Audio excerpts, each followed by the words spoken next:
Hey guys, I just wanted to come and talk to you because I was just pondering yesterday's video, and I have to wonder,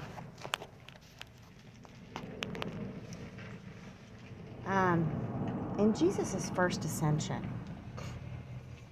nobody saw him ascend.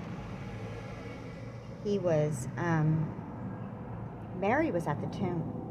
And Mary, I can only imagine these brothers walked with him, and I'm sorry, there's like helicopters everywhere.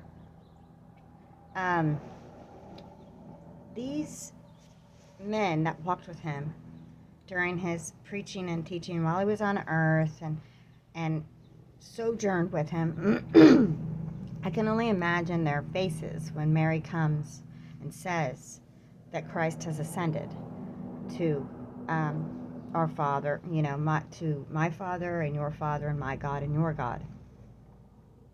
They probably, I imagine how they feel, how they might have felt about why would he appear to you, why would he come just to, we're the ones that have been with him all this time. You're just a woman, but the contrast between Mary and Thomas is striking because Mary had faith. She knew it was coming. That's why she was at the tomb. She was there weeping and mourning, but she knew what he said. She heard the Lord. And when he ascended the first time, nobody saw him ascend. She had faith, and she followed instructions, and he told her and gave her directions, and she followed them. She already had faith in her Lord. She knew he was ascending. He was going to do what he told her he was going to do. She believed him. And so she went and she told her brothers. And they had to have faith in her that what she was saying was true. But after he ascends to the throne and he appears to his disciples in the upper room behind a locked door, Thomas comes to him, doubting Thomas. If I can't touch it and I can't see it, I'm not going to believe it. And he's the one who touches and puts his hands. Jesus is still the high priest, but he followed it all the way through and then came back to his disciples in the upper room. And I just find the contrast to be something that's worth noting and to recognize.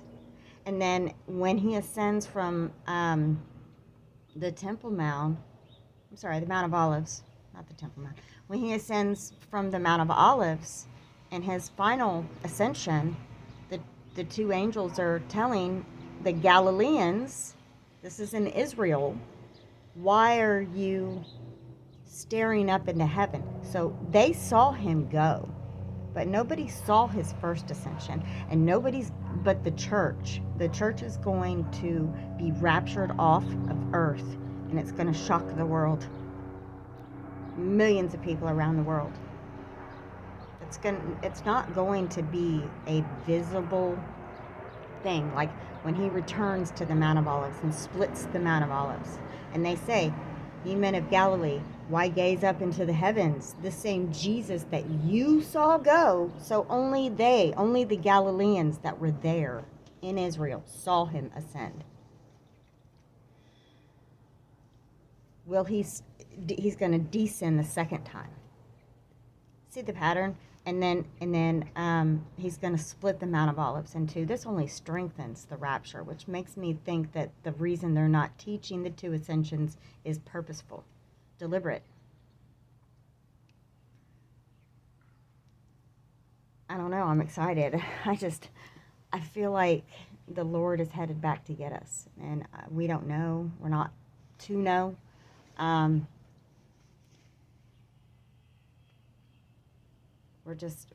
We're supposed to follow instructions, like Mary. When she turned to go tell her brothers, she didn't wait to see. Oh, really? You're going to do that? Okay. no, go tell your brothers. And she did. She left and she went and told her brothers. And he ascended to the throne and laid down the debt and the mercy seat in the kingdom of God. And I find the correlation there. Now, when he does return, every eye shall see him, but it includes they also which pierced him, because he's coming back to Israel. The world's gone crazy, and I think it's about to get really wild. I mean, the language that's coming out of Trump's mouth and some of the things that are coming out of Elon Musk, and I like them, but I don't put my faith in mankind. I put my faith in Jesus Christ. And I think it's going to get a little wild. And I find it interesting, you know, not that it holds any weight, and I have no idea, but that Trump, you know, is in the White House.